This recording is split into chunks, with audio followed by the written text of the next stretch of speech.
नमस्कार विद्यार्थी मित्रांनो, मी खेमचंद्र पाटील आपलं जिजाऊच्या मोफत स्पर्धा परीक्षा मार्गदर्शन ऑनलाईन या युट्यूब चॅनलवर आपलं सर्वांचं स्वागत करतो. आज आपण बुद्धिमत्ता चाचणी या विषयावरचे काही क्वेश्चन्स या ठिकाणी चर्चा करणार आहेत. तर मी सर्वांना विनंती करतो, प्रत्येकाने पेपर पेन्सिल घेऊन बसा आणि प्रत्येकाने प्रश्न सॉल्व्ह करण्याचा प्रयत्न करा. रोज संध्याकाळी 4 ते 5 या दरम्यान आपलं गणित आणि बुद्धिमत्ता या दोन विषयांचं ऑनलाईन सेशन या ठिकाणी घेतलं जातं आणि ते लाईव्ह सेशन असतं विद्यार्थी मित्रांनो. त्यामुळे सेशन जास्तीत जास्त विद्यार्थ्यांनी लाईव्ह अटेंड करण्याचा प्रयत्न करा. समजा काही अडचणींमुळे तुम्हाला लाईव्ह सेशन अटेंड नाही करता आलं, तर तुम्ही ते रेकॉर्डेड फॉर्म मध्ये देखील बघू शकता. तुम्हाला पुन्हा ज्या विद्यार्थ्यांना एखाद्या विशिष्ट टॉपिक विषयी तुम्हाला डिफिकल्टी असेल, अडचण असेल आणि त्या टॉपिक विषयी जर तुम्हाला चर्चा करायची असेल, तर त्या टॉपिकचं नाव देखील तुम्ही कमेंट बॉक्समध्ये सुचवू शकतात. आपण त्या टॉपिकवर देखील त्या टॉपिकशी रिलेटेड आपण चर्चा या ठिकाणी करू. सर्वांना माहिती आहे विद्यार्थी मित्रांनो, आपला 25 तारखेला राज्यसेवेची परीक्षा होते. पुन्हा त्याच्यानंतर एमपीएससीच्या कंबाईनच्या परीक्षा होणारच आहेत. पोलीस भरतीच्या परीक्षा पुन्हा येत आहेत.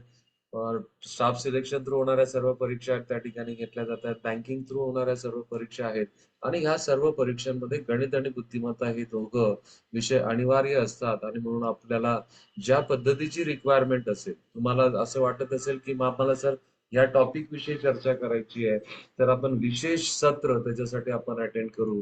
पण तुमचा सहभाग यामध्ये फार महत्वाचा आहे. जिजाऊ सामाजिक शैक्षणिक संस्था यांच्या मार्फत माननीय निलेशजी सांबरे साहेब यांच्या मार्गदर्शनाखाली कोकणातील आणि पूर्ण महाराष्ट्रभरातील स्पर्धा परीक्षा याची तयारी करणाऱ्या विद्यार्थ्यांसाठी मार्गदर्शन ऑनलाईन आणि ऑफलाईन स्वरूपामध्ये अवेलेबल आहे आणि ते सर्व मोफत आहे.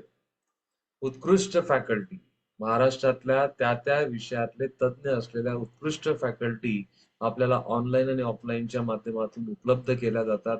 या संधीचा सर्वांनी फायदा घ्या. हजारो विद्यार्थी या संस्थेच्या मार्गदर्शनातून आपलं स्वप्न पूर्ण करू शकलेले आहेत. अतिसामान्य कुटुंबातले ज्यांची आर्थिक परिस्थिती नाही आहे, क्लास करण्याची परिस्थिती नाही आहे, काही साधनं नाही आहेत, क्लास पर्यंत येण्याची त्यांची कुवत नाहीये, अशा विद्यार्थ्यांना त्यांच्या घरात आहे त्या ठिकाणी मार्गदर्शन ऑनलाईनच्या माध्यमातून होत आहे. आणि म्हणून या संधीचा फायदा घ्या. जास्तीत जास्त विद्यार्थ्यांपर्यंत हे शेअर करा. चांगल्या गोष्टींचा प्रचार प्रसार झाला पाहिजे. आज आपण बघतो, एखाद्या व्हॉट्सअपवर मेसेज जर आला, चुकीचा मेसेज आला, तर आपण त्याचा 4-4, 5-5, 10-10 विद्यार्थ्यांपर्यंत आपण आपल्या परिचयाच्या लोकांपर्यंत पोहोचवतो. चांगल्या गोष्टीचा प्रसार करा. तुमच्याकडे निसर्ग देखील चांगल्याच गोष्टी देईल. हा simple give and take, give and take policy आहे. ओके, चला मग आजचा पहिला प्रश्न सुरू करू आपण. या ठिकाणी एक अक्षर माला तुम्हाला दिलेली आहे. या अक्षर मालिकेत कोणते अक्षर समान वेळेस आलेले आहेत? आता या ठिकाणी मोजून घ्या बघा. ख हे अक्षर किती वेळेस आलंय? 1, 2, 3, 3 वेळेस आलंय ख. प हे अक्षर किती वेळेस आलंय? 1, 2, 3, 4, 5. ओके, सो ख आणि प ची जिथं जोडी असेल ती काढून टाका. ग किती वेळेस आलाय? 1, 2, 3, 4. 4 वेळेस ग आलाय. ओके, न प ग तर पूर्ण जोडी येणार नाही. नंतर घ बघा, घ किती वेळेस आलाय तुमचा? घ एकच वेळेस आलाय. घ एकच वेळेस आलाय. नंतर ट किती वेळेस आलाय? घ एकच वेळेस आलाय. ट 1, 2, 2 वेळेस आलाय. ड किती वेळेस आलाय? 2 वेळेस आलाय. तुमचं उत्तर ट आणि ड असणार आहे. साधा प्रश्न आहे. बुद्धिमत्ता हा टॉपिक आपल्याला फार सोपा वाटतो. त्याचं एकमेव कारण हे, कारण यामध्ये कोणत्याही प्रकारच्या फॉर्म्युलेस तुम्हाला नाहीयेत. कोणत्याही प्रकारचं विशेष सूत्र तुम्हाला वापरायचं नाहीये. फक्त तुम्हाला प्रश्न समजून घ्यायचा आहे आणि प्रश्नामध्ये दिलेल्या सूचनांचा व्यवस्थित अवलंब जर तुम्ही केला, तर तुम्हाला उत्तर मिळणार आहे. लक्षात घ्या. येस, चला पुढचा प्रश्न तुमच्या समोर आलाय.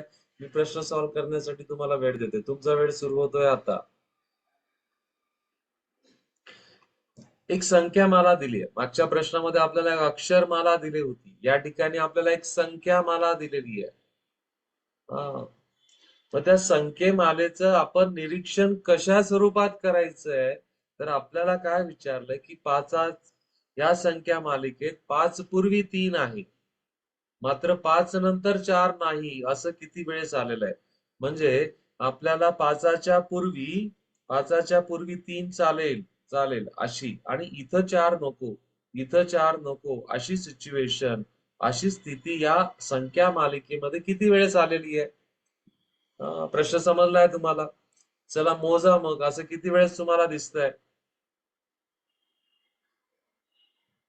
असं किती वेळेस दिसतंय बघा. पहिला मला या ठिकाणी मी हे घेतो, 3 5 2 ही पहिली वेळ झाली. पाचाच्या पूर्वी 3 आहे, पण नंतर 4 नको, ही चालेल. पाचाच्या पूर्वी 3 आहे, नंतर 3 चालेल. पाचाच्या पूर्वी 3 आहे, हे पण चालेल. ओके. नंतर पाचाच्या पूर्वी 3 आहे, नंतर ओके. सो किती या ठिकाणी आपल्याला पाचापूर्वी 3 आहे, ओके, मात्र नंतर 4 नाही, अशी किती वेळेस आलेलं आहे पाचाच्या पूर्वी. सो 1 2 3 4 5.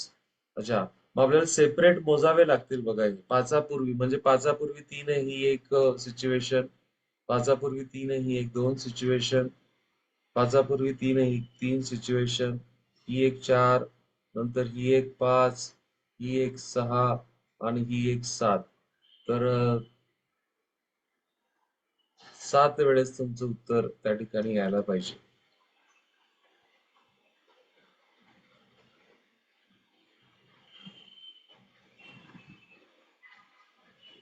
या ठिकाणी बघा, हा आपल्याला घेता येणार नाही बघा. हा एक घेतला तुम्ही पहिला, ठीक आहे, हा एक घेतला, नंतर हा दुसरा घेतला, ओके, हा तिसरा घेतला, नंतर हा पण तुम्हाला चौथा घ्यावा लागेल, हा तुम्ही पाचवा घेतला, आता हा सहावा घेऊन चालणार नाही, हा 6 असेल, तर तुमचं उत्तर 6 आहे. 6 आहे. नंतर 4 नको, इथं 4 येतोय नंतर, मग तो आपल्याला सोडावा लागेल. पुढचा प्रश्न बघा, गटात न बसणारे पद ओळखून पर्यायांचे वर्तुळ रंगवा. डोळा, नयन समानार्थी शब्द आहे. डोळ्याला आपण नयन म्हणतो. सूर्य, भास्कर, सूर्याचं दुसरं नाव भास्कर आहे. गरीब म्हणजेच दीन. या ठिकाणी तुमचं उत्तर येणार आहे हस्त, पाणी. हस्त म्हणजे हात, हस्तकला, हस्ताक्षर, हम्म, हस्तांदोलन. हस्त म्हणजे हात, हस्ताचा अर्थ पाणी होत नाही. म्हणजे या गटात न बसणारा शब्द कुठला आहे तुमचा? हस्त, पाणी हा गट आहे. पुढचा प्रश्न बघा, गटात न बसणारा पर्याय ओळखायचा आहे. चला करा सर्वांनी प्रयत्न. चांगला प्रश्न आहे, चांगला प्रश्न आहे. काही काही वेळेस बुद्धिमत्ते चाचणीमध्ये आपल्याला असा अनुभव येतो की काही प्रश्न अगदीच लवकर होऊन जातात आणि काही प्रश्न आपला खूप वेळ घेतात, आणि म्हणून सराव या ठिकाणी गरजेचा आहे. मी पुन्हा एकदा सांगतो विद्यार्थी मित्रांनो, जे विद्यार्थी आजच्या सेशन मध्ये नवीन असतील त्यांनी चॅनलला लाईक करा, सबस्क्राईब करा आणि जास्तीत जास्त विद्यार्थ्यांपर्यंत शेअर करा. एका विद्यार्थ्याने कमीत कमी आपल्या ओळखीमधल्या 25 विद्यार्थ्यांना हे शेअर करायचं आहे. 25 विद्यार्थ्यांना शेअर करा. नको असलेले नको असलेले मेसेजेस तुम्ही आपल्या मित्रमैत्रिणींना शेअर करतात, त्यांना एकदा ह्या लेक्चरच्या बाबतीत माहिती करून द्या. ते तुम्हाला आयुष्यभर धन्यवाद म्हणतील. तुम्हाला तर नोकरी लागेलच, आणि तुमच्या सोबत जर तुमच्या मित्रमैत्रिणींना देखील नोकरी लागली तर विद्यार्थी मित्रांनो, याच्यासारखा आनंदाचा क्षण नाही. आणि म्हणून जिजाऊचं मोफत स्पर्धा परीक्षा ऑनलाईन केंद्राचा जास्तीत जास्त प्रचार आणि प्रसार करा. आतापर्यंत चॅनलला लाईक केलं नसेल तर लाईक करा, आजचं लेक्चर लाईक करा, सबस्क्राईबचं बटन देखील दाबून ठेवा, कारण की नवनवीन येणारे व्हिडिओ रोज संध्याकाळी 4 ते 5 न चुकता अखंडित सेवा आहे आणि ही मोफत आहे. आणि म्हणून विद्यार्थी मित्रांनो, या अशा प्रकारचे उपक्रम राबवणारे फारच थोडे अशी मानसिकता असणारे लोक आज समाजामध्ये आहे. त्यापैकी आपले सर्वी आप्पासाहेब, माननीय निलेशजी सांबळे साहेब यांच्या मार्गदर्शनातून हे सर्व चाललेलं आहे. आणि म्हणून तुम्ही जास्तीत जास्त प्रचार प्रसार या गोष्टीचा करा. आता बघा, इथं जर बघितलं, सी नंतर क्यू येतोय, क्यू नंतर ए, ए नंतर पी, पी नंतर बी, बी नंतर आर, आर नंतर सी. घड्याळीच्या काट्याच्या दिशेने गेले तर. सी नंतर क्यू, क्यू नंतर ए, ए नंतर पी, पी नंतर बी, बी नंतर आर, आर नंतर सी. घड्याळीच्या काट्याच्या दिशेने गेले तर. सी नंतर इथं काय आला? आर आला, जो क्यू यायला पाहिजे होता. इथं येतोय का बघा? सी नंतर क्यू आहे, क्यू नंतर ए, ए नंतर पी, पी नंतर बी, बी नंतर आर, आर नंतर सी. म्हणजे गटात न बसणारा या ठिकाणी सी असणारे पर्याय क्रमांक 3. आय होप तुम्हाला समजलाय. यस, कोणत्याही वेगळ्या वेगळ्या पद्धतीने तुम्ही करण्याचा प्रयत्न करत असाल तर तुमचा त्या ठिकाणी वेळ जाणार आहे नक्की, मला पूर्ण खात्री आहे. तर बघा, ज्यावेळेस तुम्हाला प्रश्न हा खूप अडचणीचा वाटेल त्याला त्याला थोड्याशा वेगळ्या पद्धतीने बघण्याचा प्रयत्न करा. नक्कीच त्याच्यामध्ये काहीतरी, कारण की सर्व आकृत्यांकडे बघितल्यानंतर आपल्याला दिसते षष्टकोनाचे समान 6 भाग केले गेलेत आणि प्रत्येक भागामध्ये एक अल्फाबेट आहे. बरं, सर्वच आकृतींमध्ये असणारे अल्फाबेट सारखे आहेत ना? सर्वच आकृतींमध्ये असणारे अल्फाबेट सारखे आहेत आणि म्हणून आपण त्या ठिकाणी घड्याळीच्या काट्याच्या दिशेने बघितलं असता आपल्याला दिसलं की 3 आकृतीमध्ये तो क्रम चुकलेला आहे घड्याळीच्या काट्याच्या दिशेने जाताना. Very good. चला, पुढचा प्रश्न. या गटात न बसणारे पद ओळखून त्याला वर्तुळ करायचंय. त्याच्या पर्याय क्रमांकाचं वर्तुळ आपल्याला करायचंय. 4, 17, 7 आणि 12. चला. हम्म. आता या ठिकाणी बघा, तर तुमचं उत्तर येणार आहे 4, कारण ही एकमेव पूर्ण वर्ग संख्या या ठिकाणी आहे. पूर्ण वर्ग संख्या. ही पूर्ण वर्ग संख्या नाही, ही पण पूर्ण वर्ग संख्या नाही, ही पण पूर्ण वर्ग संख्या नाही. पहिला विचार, मला पूर्ण कल्पना आहे, पहिला विचार तुमच्या मनामध्ये मूळ संख्यांचा आला असेल. मूळ संख्या, पण या ठिकाणी 2 मूळ संख्या, 17 देखील मूळ संख्या आहे, 7 देखील मूळ संख्या, म्हणून आपल्याला एकच पर्याय चुकीचा निवडायचा आहे. आणि म्हणून तुमचा पर्याय क्रमांक हा 1 येणार आहे, कारण 4 ही एकमेव पूर्ण वर्ग संख्या या 4 मध्ये दिलेली आहे. पुढचा पर्याय, गटात न बसणारे पद ओळखून त्या पर्यायाचं क्रमांकाचं वर्तुळ रंगवायचंय. चला, करा सर्वांनी. येस. खूप सुंदर प्रश्न आहे. जरा चष्मा बदलवा. सुंदर प्रश्न आहे. प्रश्न सुंदर आहे.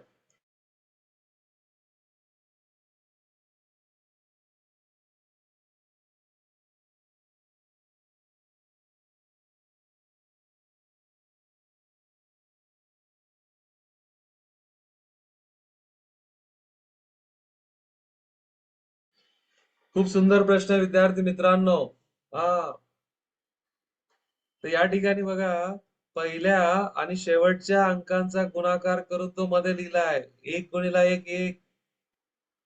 हा, नंतर 4 गुणिला 2, 4 दुने 8 मध्ये लिहिलाय. 3 गुणिला 2, 3 दुने 6 मध्ये लिहिलाय. पण तसं आपल्याला यामध्ये दिसत नाहीये, म्हणून तुमचा पर्याय क्रमांक 3 उत्तर येणार आहे. बघा किती सुंदर प्रश्न आहे. आता सर्वांना असं वाटतं की अरे, मला का नाही सुचलं हे, मला का नाही सुचलं. प्रॅक्टिस, सराव. लक्षात घ्या, सराव महत्वाचा आहे. म्हणजे अशा प्रकारचा प्रश्न जर मी सरावामध्ये केलेला असेल तर तसा विचार माझ्याकडून होणार आहे, अदरवाईज तसं होणार नाही. लक्षात घ्या. आणि म्हणून सराव, practice, practice, practice, very important. पुढचा प्रश्न. 2 प्रश्न मी तुम्हाला दिलेले आहेत संख्या मालिकेवरचे. चला, उत्तर द्या. प्रश्नचिन्हाच्या जागी कोणती संख्या येईल आपल्याला शोधायचं आहे. मी वेळ दिलेला आहे तुम्हाला, 4 मिनिटाचा वेळ देतो. एक प्रश्न सॉल्व्ह करण्यासाठी 2 मिनिटं. चला.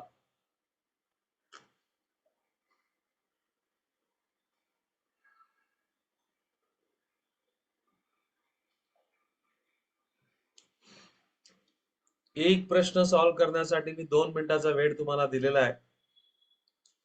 मालिकेतील संख्यांची मांडणीतील सूत्र लक्षात घेऊन प्रश्नचिन्हाच्या जागी येणारी संख्या पर्यायातून निवडायची आहे.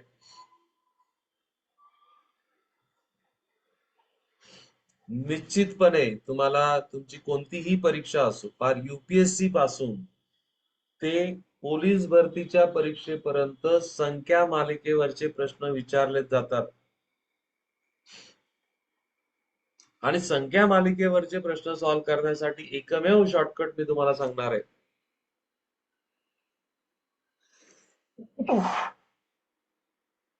एकमेव शॉर्टकट.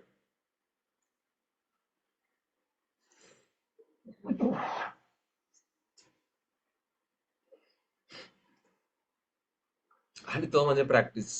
येस, तो म्हणजे प्रॅक्टिस आहे.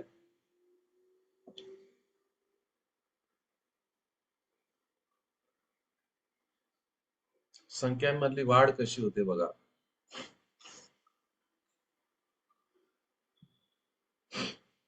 पुन्हा हा प्रश्न आउट ऑफ द बॉक्स आहे, जरा आउट ऑफ द बॉक्सच दिसतोय. येस.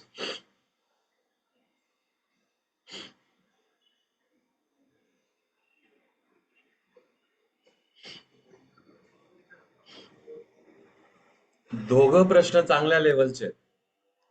तुम्ही वाढ बघा त्याच्यामध्ये कशा पद्धतीने वाढ होते. 53, 61, 68, 82, प्रश्नचिन्ह आणि 103. आता बघा विद्यार्थी मित्रांनो, इथं जर मी बघितलं, इथली वाढ ही 8 ची आहे, नंतरची वाढ ही 7 ची होते, त्याच्यानंतरची वाढ 14 ची होते. आता तुम्ही थोडस विचार करा, हा 8 कुठून आला? 8, 7, 14 हे रॅन्डमली होतं. हा 8 कुठून आला? 53 मधल्या अंकांची बेरीज 5+3. 7 कुठून आला? 61 मधल्या अंकांची बेरीज. 68 कुठून आला? 8. 14 कुठून आला? 68 मधल्या अंकांची बेरीज. म्हणजे पुढची वाढ जी होणार आहे आपली, ती 8+2 10 ची वाढ होणार आहे. म्हणजे तुमचं उत्तर इथं 92 यायला पाहिजे. आता 92च्या अंकांची बेरीज किती होते बघा. 9+2 जर आपण केलं तर ती 11 होते. 92 मध्ये 11 मिळवल्यानंतर 103 येतात का? येतात. Very good. म्हणजे आपलं उत्तर काय असायला पाहिजे? 92 असायला पाहिजे. खूप सुंदर प्रश्न आहे. स्टार करून ठेवा. स्टार करून ठेवण्या लायकीचा प्रश्न आहे. येस. मी तुम्हाला मागच्या सत्रांमध्ये सांगितलं बघा, दुसरा प्रश्न सॉल्व्ह करण्यासाठी मी तुम्हाला बऱ्याच वेळेस सांगितलंय की तुमच्या 100 पर्यंतच्या मूळ संख्या पाठ असल्या पाहिजे. तुम्ही जर मी सांगितलेल्या गोष्टी करत नाहीये तर तुम्ही स्वतःला फसवतायत, हे लक्षात घ्या. फसवणूक स्वतः तुम्ही स्वतःचीच करतायत. 1 ते 30 पर्यंतचे पाढे-पाठ करायला लावलेले ते प्रामाणिकपणे करा. त्याच्यावर काहीच पीएचडी करू नका. हा, कारण त्याच्यावर प्रश्न विचारले जातात. मित्रांनो, 20-25 वर्षापासून या पर्टिक्युलर क्षेत्रामध्ये काम करताना जो अनुभव आलाय, त्या अनुभवाचा उपयोग तुम्हाला व्हावा आणि डायरेक्ट तुम्ही त्याच गोष्टी कराव्या ज्या परीक्षेसाठी गरजेच्या आहेत. म्हणजे तुमचा अवास्तव वेळ खर्ची जाणार नाही. लक्षात घ्या. म्हणून 30 पर्यंतचे पाढे पाठ करण्यामध्ये तुम्हाला काय कमीपणा आहे? ज्या पाड्यांच्या आधारावर तुमचे 5-6 उदाहरणं जर सहज सॉल्व्ह करत असतील तर तुम्हाला काय कमीपणाचं आहे त्यामध्ये मला सांगा. 30 पर्यंतचे पाड्यांचे चार्ट तयार करून ठेवा. देवाचा फोटो लावतात तसं ते चार्ट चिपकवा भिंतीला. येस, देव प्रसन्न होईल तुम्हाला. कारण तुमचं आता आता तुमचं एकमेव तुमचं कर्म काय? तुम्ही बघा, आपल्याला काय काय सांगितलंय गीतेमध्ये, काय सांगितलं? तुमचं कर्म तुम्ही चांगलं करा. तुमचं कर्म उत्कृष्ट असेल तर फळ जबरदस्त असणार आहे. हं. जे करायचं त्याच्यामध्ये 100% द्या. मी समजा लेक्चर घेत असताना धातूर मातूर प्रेझेंटेशन दिलं, कसं पण लिहिलं, तर तुम्हाला ते आवडणार आहे का? नाही आवडणार आहे. तुम्ही म्हणाल सर काय तुम्ही टाइमपास करताय. तर तसं तुम्ही टाइमपास करण्यासाठी लेक्चर्स अटेंड करू नका. टाइमपास करण्यासाठी कोणत्याही परीक्षेची तयारी करू नका. त्याच्यातून काहीतरी साध्य होत असेल तर ते करा. नाहीतर लाखो विद्यार्थी बसतात, त्या लाखोंमध्ये आपली गणती होईल. बघा, 2, 2, 4, 7, 12, 19 आणि 30. पुढे बघू आपण पुढे काय होतंय. इथं जी वाढ आहे ती संख्या 2 ने वाढली, नंतरची संख्या 3 ने वाढली. माझ्या बऱ्याच मित्रांना समजलं लॉजिक काय. 2 नंतर 3 आल्यानंतर लगेच लॉजिक समजायला पाहिजे. नंतर 5 ने वाढली, नंतर 7 ने वाढली, 7 नंतर 9 ने नाही वाढत, 11 ने वाढते. म्हणजे होणारी वाढ ही मूळ संख्या एवढी आहे. होणारी वाढ मूळ संख्या एवढी आहे. म्हणून 11 नंतरची मूळ संख्या 13 आहे. म्हणून तुमचं उत्तर 30 अधिक 13 हे 43 असणार आहे. जो पर्याय क्रमांक तुमचा 13 आहे. 2 आहे. आता बघा 43 मध्ये पुढची संख्या 13 नंतर जी पुढची संख्या आहे ते 17 मूळ संख्या. 43 अधिक 17 जर केले तर 60 आहेत ना इथं? यस आहे. आणि म्हणून तुमचं या प्रश्नाचं उत्तर 43. खूप सुंदर प्रश्न. दोघं प्रश्न खूप चांगल्या लेवलचे या ठिकाणी आहेत. पुढचा बघा. पुन्हा आता इथं विचारलं की या मालिकेमध्ये चुकीचं पद कोणतं आहे? आपल्याला अपूर्णांक दिसतायत तुम्हाला. या मालिकेमध्ये तुम्हाला अपूर्णांक दिसतायत. तर काय करा, तुम्हाला हिंट देतो मी. तुम्ही करा याच्यावर.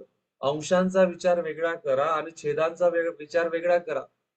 चला, अंशांचा विचार वेगळा करा आणि छेदांचा विचार वेगळा करा. चला.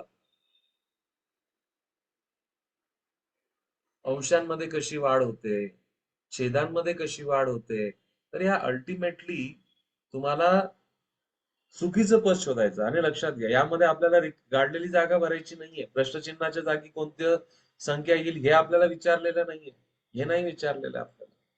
चुकीचं पद आपल्याला शोधायचंय. ओके. अंशांकडे बघा. अंशांमध्ये काय होतं? 1, 3, 5, 7, 9, 11 विषम संख्या आहे. Very good. छेदस्थानी जर तुम्ही गेले तर पहिला छेद 3 आहे, नंतर 6 आहे, नंतर 11. म्हणजे इथं वाढ कितीची झाली? छेदामध्ये बघा कितीची वाढ झाली? 3ची वाढ झाली. नंतर कितीची वाढ झाली? 5. नंतर याचा छेद 11 आला. नंतरची वाढ कितीची झाली? हा 17 इथं ना. ही वाढ किती? 6ची झाली. नंतर हा 27 आहे. नंतर ही वाढ 10ची झाली. तर इथं कुठंतरी गडबड होताना आपल्याला दिसतंय. जर ही वाढ 7ची राहिली असती तर इथं 18 राहिला असता. आणि 18 नंतर ही वाढ जर 9ची राहिली असती तर 27 आहे. कारण पुढची वाढ तुमची 11ची आहे. म्हणजे छेदस्थानची वाढ ही बघा, वरची वाढ ही 2-2 एवढी आहे. 2ची वाढ होते. क्रमवार विषम संख्या आहेत. आणि खाली होणारी वाढ ही विषम संख्या एवढी असायला पाहिजे. सो इथं 718च्या इथं 717च्या जागी 718 असायला पाहिजे होतं. म्हणून तुमचा चुकीचा पर्याय या शृंखलेमधला 717 आहे. आणि अशा प्रकारचे प्रश्न विद्यार्थ्यांना थोडे अडचणीचे वाटतात. कारण प्रश्नचिन्हाच्या जागी कोणती संख्या येईल ह्या प्रश्नाचा खूप जास्त सराव आपण केलेला असतो. पण चुकीचं पद शोधा याचा सराव आपण फारसा केलेला नसतो. त्याच्यावर फोकस करा. पुढचा प्रश्न बघा. खूप सुंदर आहे. त्रिकोणांची संख्या मोजा. आकृतीतील त्रिकोणांची संख्या मोजा. जे त्रिकोण तुम्हाला सरळ सरळ दिसतात ते मोजून काढा. आता मी तुम्हाला अजून एक रूल सांगतो बघा. समजा एखादा त्रिकोण आहे आणि त्या त्रिकोणाचे मी 2 भाग केले. तर इथं किती त्रिकोण आहेत तर साधं दिसतंय बघा. हा पहिला त्रिकोण, हा दुसरा त्रिकोण आणि हा सर्वात मोठा त्रिकोण 3. पण याला मोजण्याचे पद्धत सांगतो बघा. जर या त्रिकोणाचे 2 भाग झाले तर 2 गुणिला त्याच्या पुढची संख्या 3 भागीला 2. सो 3 दुने 6 भागीला 2. दॅट इज 3 झाले. म्हणजे समजा एखाद्या त्रिकोणामध्ये त्या आकृतीचे या ठिकाणी 5 भाग केलेले आहेत. 1, 2, 3, 4, 5 आणि मला त्रिकोणांची संख्या मोजायला लावली आहे. तुम्ही काय करेल? 5 गुणिला 6 भागीला 2. 6 पंचे 30 भागीला 2. तर या आकृतीमध्ये 15 त्या ठिकाणी त्रिकोण येतील. 15 त्रिकोण त्या ठिकाणी येणार आहेत. लक्षात घ्या. किंवा अजून पण एक सोपी असते बघा. की जेवढे पाठ झालेत ना, 1 अधिक 2 अधिक 3 अधिक 4 अधिक 5 म्हणजे क्रमवार 5 नैसर्गिक संख्यांची बेरीज. त्याचं सूत्र हेच आहे. चला, मला या प्रश्नाचं उत्तर देण्याचा प्रयत्न करा सर्वांनी.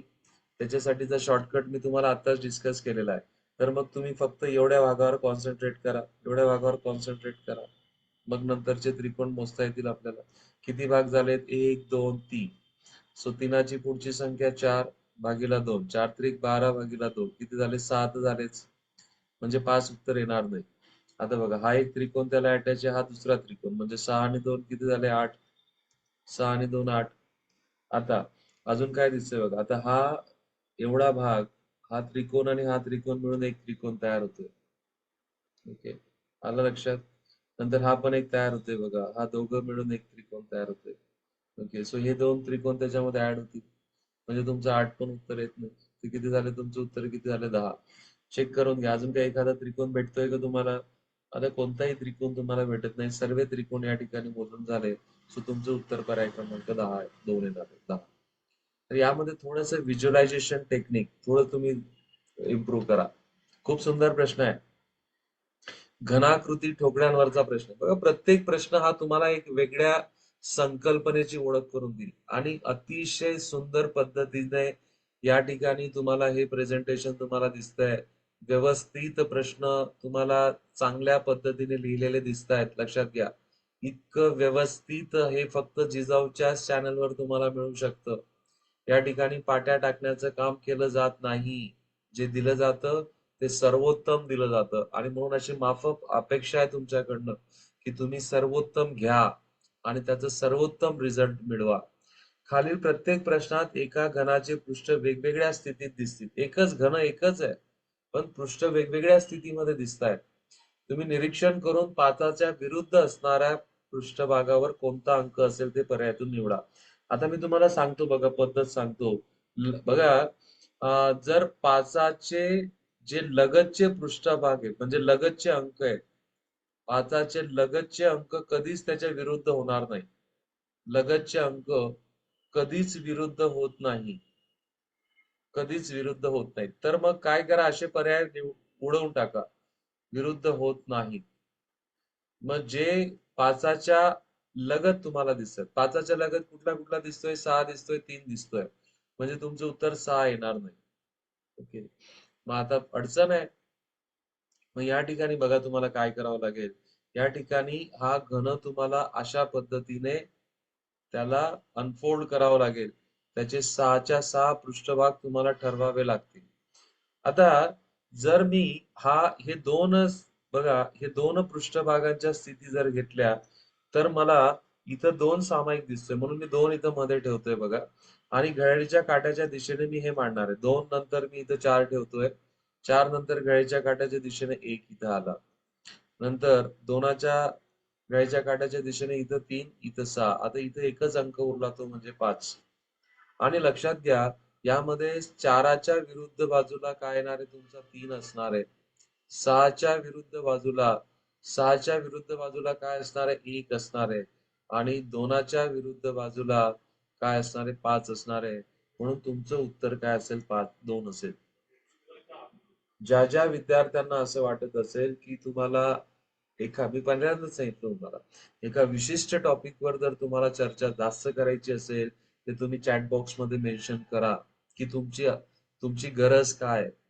तर या पर्टिक्युलर टॉपिकवर घनाकृती ठोकड्यांवर नक्की आपण एक स्वतंत्र सेशन त्या ठिकाणी प्लॅन करू. पुढचा प्रश्न बघा. घोड्याला उंट म्हटले, उंटाला झेब्रा म्हटले, झेब्र्याला गाढव म्हटले, तर वाळवंटातलं जहाज कोणाला म्हटलं जातं? वाळवंटातलं जहाज उंटाला म्हटलं जात आहे. पण या पर्टिक्युलर भाषेमध्ये उंट्याला काय म्हणतायत? झेब्रा म्हणतायत. म्हणून तुमचं उत्तर पर्याय क्रमांक 4 येणार आहे. उंट लिहून येऊ नका. वाळवंटातील जहाज म्हणजे उंटच आहे, पण या सांकेतिक भाषेमध्ये उंटाला काय म्हटलं जाते? झेब्रा म्हटलं जात आहे. ओके, पुढचा प्रश्न बघा. अजय रमेश पेक्षा उंच आहे, पण सदू पेक्षा ठेंगणा आहे. अजय उंच आहे, ओके, कोणापेक्षा? मग आपण च्या पेक्षा मोठा. रमेश पेक्षा मोठा आहे, पण कोणापेक्षा ठेंगू आहे? सदू पेक्षा ठेंगू आहे, म्हणजे सदू मोठा आहे याच्यापेक्षा, असं आपण या ठिकाणी लिहू. समीदा अजय पेक्षा उंच आहे आणि सदू एवढी उंच नाही. सदू एवढी उंच नाही. ओके, म्हणजे बघा, सदू सदू एवढी उंच नाही. सदू एवढी उंच नाही म्हणजे सदूपेक्षा ती लहान आहे. सदूपेक्षा लहान कोण आली? समीदा. आणि समीदा नंतर मग अजय, अजय नंतर मग रमेश. मग आपल्याला विचारलं की सर्वात उंच कोण, तर सर्वात उंच हा सदू येणार आहे. तुमचं उत्तर पर्याय क्रमांक 1. तर या प्रकारच्या प्रश्न मध्ये तुम्हाला बघा, कोणत्याही प्रकारचं सूत्र त्या ठिकाणी वापरावं लागत नाही. किती सुंदर परीक्षा आहे ही. बुद्धिमत्ता चाचणी हा किती सुंदर विषय आहे. फक्त यामध्ये तुम्ही प्रॅक्टिस करत राहा. आता हा प्रश्न वैवारीवरचा आहे. हा प्रश्न वैवारीवरचा आहे, थोडा आपण त्याला करण्याचा प्रयत्न करू. बघा काय म्हणतोय. जॉन आणि अहमदचे 5 वर्षापूर्वीचे वय शरदच्या त्यावेळच्या वयाच्या अनुक्रमे 103 पट आणि 103 व 104 पट असून जॉनचे त्यावेळचे वय 8 वर्ष असल्यास त्या तिघांच्या 2 वर्षानंतरच्या वयाची बेरीज किती?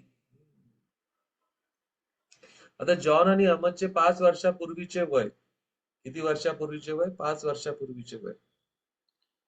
शरदच्या त्यावेळच्या वयाच्या 103 पट आणि 105 पट असून जॉनचे त्यावेळचे वय 8 आहे. जॉनचे त्यावेळचे वय 8 आहे बघा. जॉनचे 5 वर्षापूर्वीचे वय,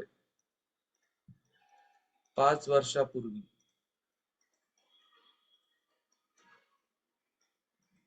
त्याचे वय किती होतं? 8 वर्ष.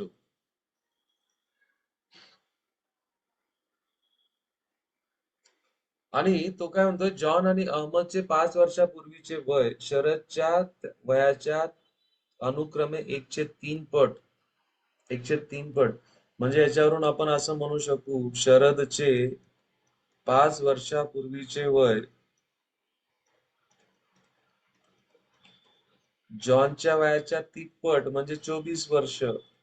24 वर्ष. लक्षात घ्या. 24च्या 103 म्हणजे काय येणार आहे? तुमचे 8 येणार आहे. मग अहमदचं वय काय येणार आहे? अहमदचं वय ठरवा. अहमदचे वय, अहमदचे 5 वर्षापूर्वीचे वय शरदच्या वयाच्या 104 पट म्हणजे अहमदचे वय किती असणार आहे? 6 वर्ष असणार आहे. अहमदचे वय किती असेल? 6 वर्ष असेल. हे इथपर्यंत आले तुम्ही?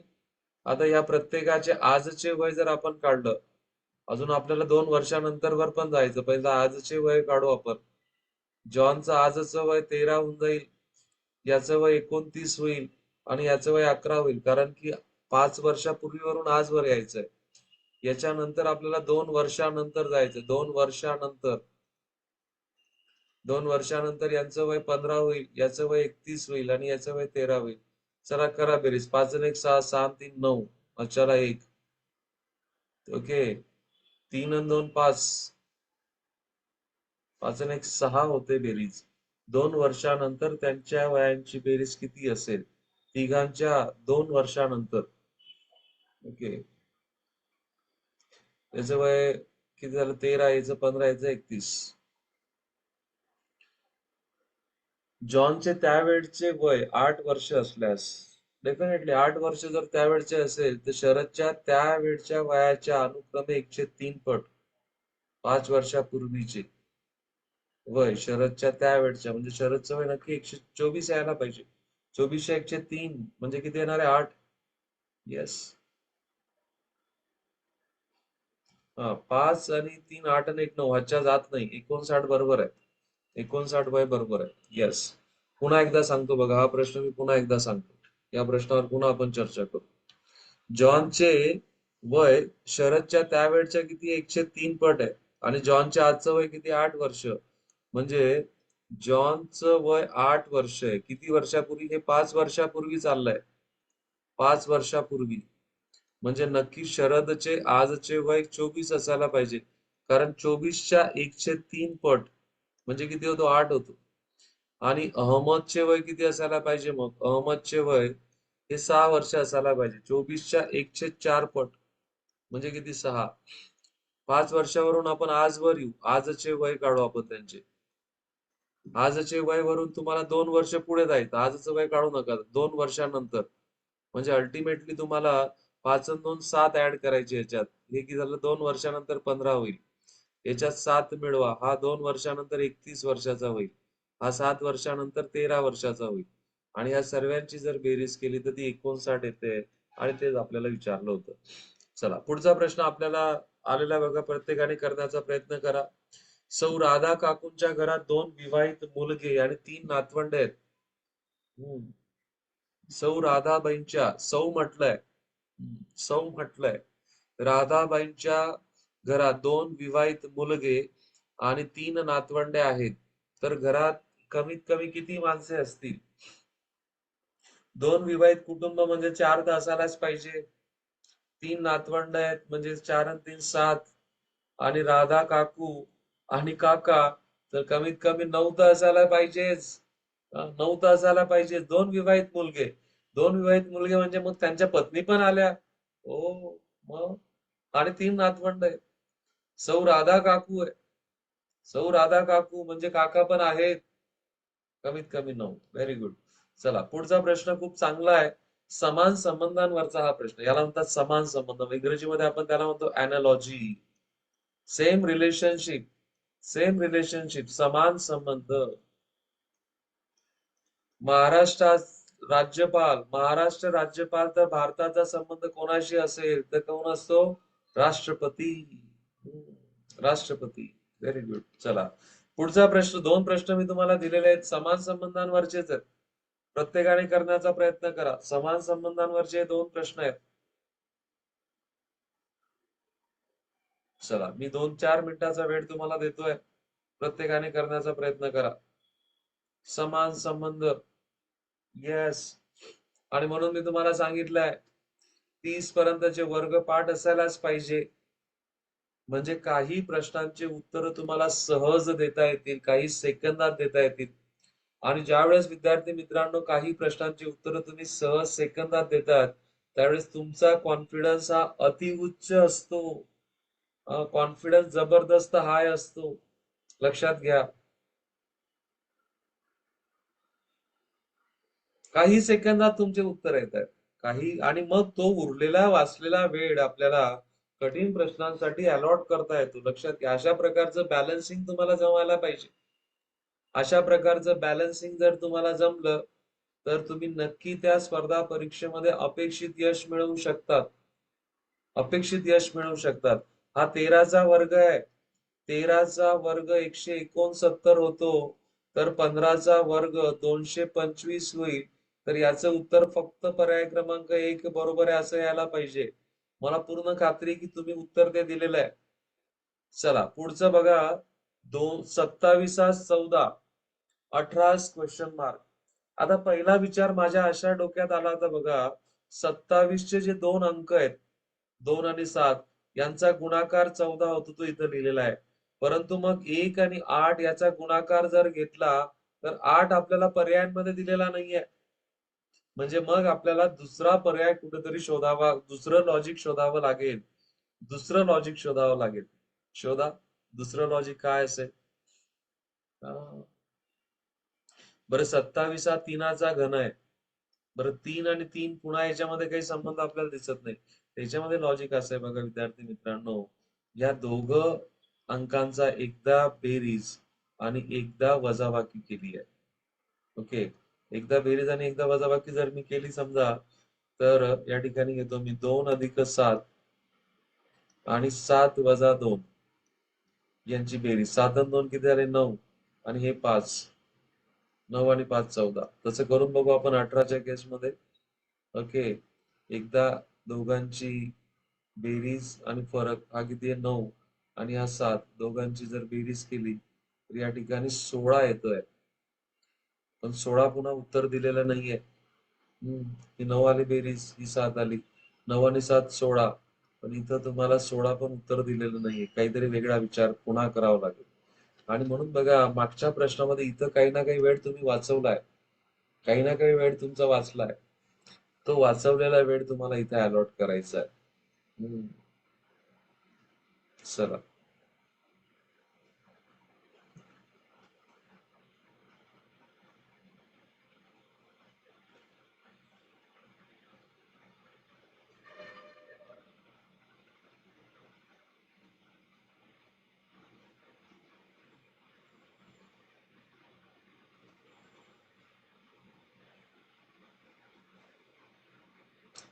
27-14, 18 किती? मी वाट बघतोय.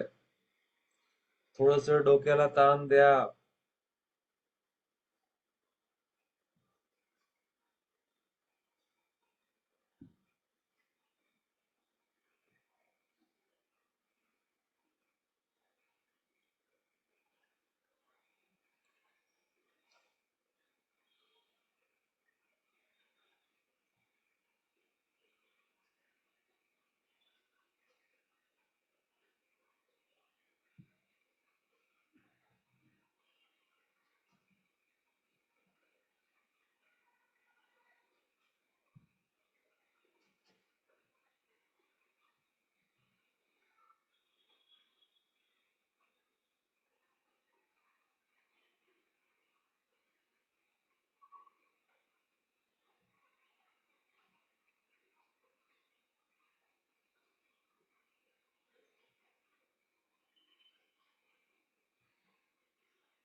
थोडासा आउट ऑफ द बॉक्स हा प्रश्न आहे विद्यार्थी मित्रांनो, लक्षात घ्या.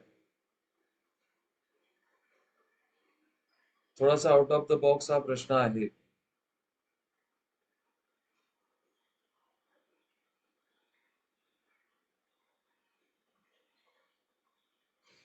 या ठिकाणी 8 उत्तर असायलाच पाहिजे होतं. दुसरं लॉजिक इथे अप्लाय होत नाहीये. 2 गुणिला 7 हे किती होतंय? 14 होतोय. तर 18, 8 गुणिला 1 हा उत्तर 8 असायला पाहिजे, पण या ठिकाणी 8 उत्तर दिलेलं नाहीये. तर नक्की तुम्हाला काय लॉजिक यामध्ये सापडतंय? पटकन चॅट बॉक्स मध्ये टाकण्याचा प्रयत्न करा. एक असा विचार येत होतो, 27 मध्ये 1 मिळवला तर 28 होतो. 28 भागीला 2 केले तर 14 उत्तर येतं. मग 18 मध्ये तर तुम्ही 1 मिळवला तर 19 होणार आहे आणि 19 ला 2 भाग जात नाही.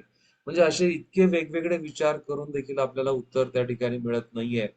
दोघांच्या अंकांची जर बेरीज केली तर 9 होते. इथं दोघांच्या अंकांची बेरीज केली तर 5 होते. इथं पण दोघांच्या अंकांची बेरीज केली तर 9 होते. तर मग इथं 5 बेरीज होणारे अंक कुठे आहेत? 5 होते का बेरीज? 5 कुठं होते बेरीज? ओके. 5 कोणत्या त्याची बेरीज होत नाहीये. म्हणून हा पण पर्याय तुम्हाला टाकावा लागेल. पुन्हा 9 त्रिक 27 होतात. ओके. आणि 7 दुने 14 होतात. ओके. तर मग इथं जर आपण म्हटलं 9 दुने 18 होतात. तर इथं काय, इथं जर 2 ने मी कमी केला, हा 2 ने कमी केला तर इथं काय होईल? 7 होईल. आणि हा 2 ने कमी केला तर नाही होणार. त्या केसमध्ये पण उत्तर तुमचं येत नाही. ओके. 7 त्रिक यायला पाहिजे. मग 5 त्रिक 15 असं येईल का? तर मुश्किल आहे. तर हा प्रश्न हा आउट ऑफ द बॉक्स आहे. चला पुढचा प्रश्न आपल्या समोर आलाय, तो म्हणजे दिशा ज्ञानावरचा आहे. खूप चांगला प्रश्न आहे बघा. सोबतच्या आकृतीमध्ये ए ते बी हा मार्ग दाखवला आहे. तर घरून शाळेत पोहोचेपर्यंत किती वेळा डावीकडे वळण घ्यावं लागेल? आता डावीकडचं वळण म्हणजे घड्याळीच्या काट्याच्या विरुद्ध दिशेने वळण, अशा पद्धतीने वरच्या बाजूने. ओके. ओके. वरच्या बाजूने म्हणजे कसं बघा, डावीकडे वळण म्हणजे घड्याळीच्या काट्याच्या विरुद्ध दिशेने असं. म्हणजे आता समजा घर येतो, घरून तो इथं निघाला, तर इकडे गेला असता तर उजवीकडे झालं असतं. इकडे गेला म्हणजे पहिला डावीकडे. नंतर हा दुसरा डावीकडे, हा पण डावीकडेच आहे. नंतर हा उजवीकडे गेलाय तो. म्हणजे पहिला डावीकडचा टर्न हा, दुसरा डावीकडचा हा, तिसरा डावीकडचा हा, हा उजवीकडेच आहे, हा पण उजवीकडेच आहे.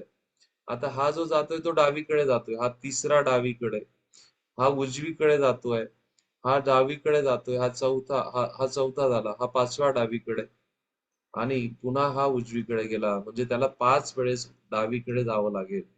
डावीकडे आणि उजवीकडे याचा जर अर्थ तुम्हाला समजून घ्यायचा असेल तर घड्याळीच्या काट्याच्या दिशेने आणि घड्याळीच्या काट्याच्या विरुद्ध दिशेने. घड्याळीच्या काट्याच्या दिशेने जातायत म्हणजे उजवीकडे जातायत.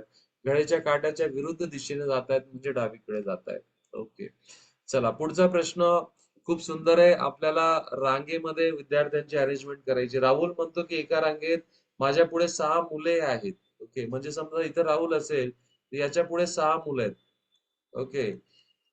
उभी असून माझ्या नंतर तिसऱ्या स्थानावर अमित उभा आहे. माझ्या नंतर तिसरा स्थान, पहिला, दुसरा आणि हा तिसरा स्थान. म्हणजे हा कोण होता? राहुल होता. आणि हा कोण आहे? इथं अमित आहे. अमित आहे. तर अमित म्हणतो मी मधल्या मुलाच्या पुढे लगत उभा आहे. ओके. म्हणजे बघा आतापर्यंत किती मुलं झाले? इथं 6 मुलं होते. राहुल 7वा, हा 8वा, 9वा आणि हा 10वा. ओके. मग तो काय म्हणतो? अमित काय म्हणतोय? मी मधल्या मुलाच्या पुढे उभा आहे. म्हणजे मधला मुलगा इथं असेल. 11वा आहे आणि हा त्याच्या पुढे उभा आहे. हा जो विद्यार्थी हा मधला आहे. हा मधला आहे. म्हणजे या मधल्या मुलाच्या इकडं 10 असतील, पुढे मागे 10 असतील. 10 आणि 10 20 आणि तो मधला मुलगा 21. म्हणजे त्या रांगेत एकूण किती मुलं असायला पाहिजे? 21 मुलं असायला पाहिजे. खूप सुंदर प्रश्न आहे. पुन्हा एकदा सांगतो बघा. इथं राहुल उभा आहे बघा. राहुल उभा आहे. राहुल काय म्हणतोय की माझ्या पुढे 6 विद्यार्थी आहेत. 6 विद्यार्थी. इथं किती उभे आहेत विद्यार्थी? 1, 2, 3, 4, 5 आणि 6 विद्यार्थी आहेत. हे 6 आहेत. राहुल 7वा आहे. आणि माझ्या नंतर तिसऱ्या स्थानावर म्हणजे पहिलं स्थान, हे दुसरं स्थान आणि तिसरं स्थान, हा इथं कोण उभा आहे? अमित उभा आहे. आता बघा अमितचा नंबर कितवा झाला? हा 7, 8, 9 आणि हा 10. अमित काय म्हणतोय, मी मधल्या मुलाच्या पुढे उभा आहे. म्हणजे हा मधला मुलगा आहे इथं बघा, हा मधला मुलगा आणि त्याचा क्रमांक किती आहे? 11 येतोय. मधला आहे म्हणजे याच्या पुढे 10 आहेत, याच्या मागे पण 10 असतील. 10 10 20 आणि तो स्वतः 21. Very good. चांगला प्रश्न आहे. एका स्वातंत्र्य दिन एका वर्षी, कालच आपण स्वातंत्र्य दिन मनवलाय, मंगळवारी होता, तर त्या वर्षी अखेरचा वार कोणता असेल? म्हणजे 15 ऑगस्ट. 15 ऑगस्ट हा कोणता वार होता? मंगळवार होता. आता बघा ऑगस्ट महिन्यामध्ये 15 ऑगस्ट नंतर किती दिवस जायचे बाकी आहेत? 16 दिवस. हा, 16 दिवस, कारण ऑगस्ट हा 31 दिवसांचा असतो. ऑगस्ट नंतर काय येणार आहे? सप्टेंबर. सप्टेंबर मध्ये 30 दिवस असतात. नंतर ऑक्टोबर, नंतर नोव्हेंबर आणि मग नंतर डिसेंबर. आता बघा याच्यातले जास्तीचे दिवस काढा. जास्तीचे दिवस काढताना आपण 7 ने भागतो. इथं 2 येतील, इथं 2 येतील, इथं 3 येतील, इथं 2 येतील, इथं 3 येतील. 2 आणि 2 4, 4 आणि 3 7 गेले. हे किती झाले? 3 आणि 2 5. म्हणजे मंगळवारच्या पुढे 5 दिवस आपल्याला जायचंय. मंगळवारच्या पुढे किती दिवस जायचे? 5 दिवस. 5 दिवस पुढे म्हणजे 2 दिवस मागे. लक्षात घ्या. 5 दिवस पुढे म्हणजे 2 दिवस मागे. तुमचं उत्तर येणार आहे रविवार. रविवार. जास्तीच्या दिवसांना आपण 7 ने का भागितलंय? कारण आपल्याला सर्वांना कल्पना आहे की आठवड्यामध्ये किती दिवस असतात? 7 दिवस असतात. येस. चला पुढचा प्रश्न फार सुंदर आहे. हा वेन आकृतीवरचा प्रश्न आहे. वर्तुळ आपल्याला या ठिकाणी क्रिकेट दर्शवतोय. अंडाकृती या आकृती ही आपल्याला कबड्डीचे खेळ खेळणारे विद्यार्थी दाखवतात आणि हा शंकू आपल्याला हॉकी दर्शवतोय. सोबतच्या आकृतीत खेळाडूंची संख्या दर्शवली. किमान दोन खेळ खेळणारे म्हणजे 3 खेळ खेळणारे चालतील. आता बघा किमान हे दोन दोन खेळ खेळणारे हे किती झाले? 13. हे 2 खेळ खेळणारे किती झाले? 8. आणि हा 26 चा पण आकडा आपल्याला घ्यावा लागेल. तर 26, 13 आणि 8 किती झाले? 13 आणि 8 21 आणि 26 47 विद्यार्थी किमान 2 खेळ खेळतायत. किमान 2 म्हणजे 3 चालतील. येस, खूप सुंदर प्रश्न आहे विद्यार्थी मित्रांनो. प्रत्येक प्रश्न आपल्याला बुद्धिमत्ते चाचणी मधल्या सर्व विषयांच्या सर्व टॉपिकशी ओळख करून देतोय. पुढचा प्रश्न बघा, खालील आकृतीत अचूक पर्याय कोणता? ही आकृती आपल्याला दिलेली आहे. तर यामध्ये पुरुष, स्त्रिया, डॉक्टर, संख्या, विषम, समसंख्या आणि विषम संख्या येणार नाही. इथं जर असतं तर समसंख्या विषम संख्याला एक असा एक आला असता आणि हे 2 भाग झाले असते. 2 भाग झाले असते. म्हणजे समसंख्या विषम संख्या. हा, ठीक आहे. वृक्ष, आंबा आणि फणस. वृक्ष, आंबा आणि फणस पण होणार नाही. याच्यासाठी पहिला पर्याय बरोबर आहे. म्हणजे हा जर असेल तो हा डॉक्टरचा सर्कल असेल, हा असेल पुरुष आणि हा असेल स्त्रिया. म्हणजे हे स्त्रिया आहेत. लक्षात घ्या.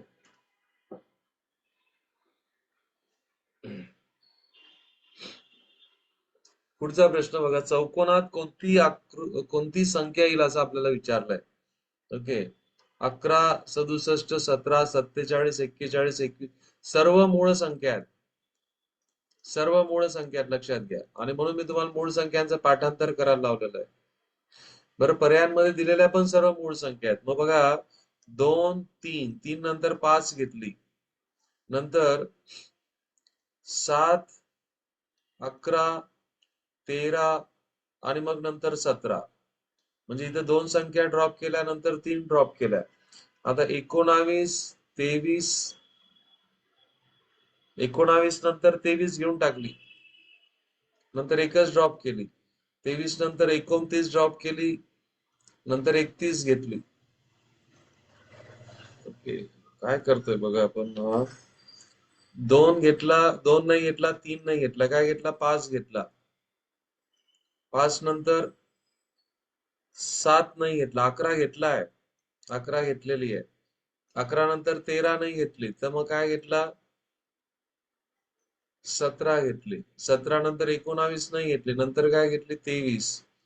मग 23 नंतर 29 घेऊ नका, काय घेतले? 31. 31 नंतर 37 नाही घेतली, काय घेतली? 41. 41 नंतर 43 नाही घेतली जाणार, 47 आली. 47 नंतर 53 घेऊ नका, तुमचं उत्तर 59 येणार आहे. पूर्णपणे तुम्हाला मूळ संख्यांची माहिती या ठिकाणी पाहिजे.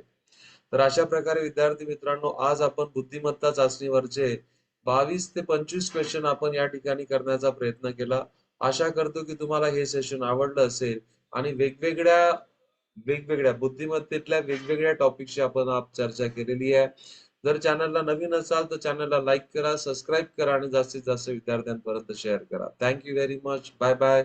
Happy learning.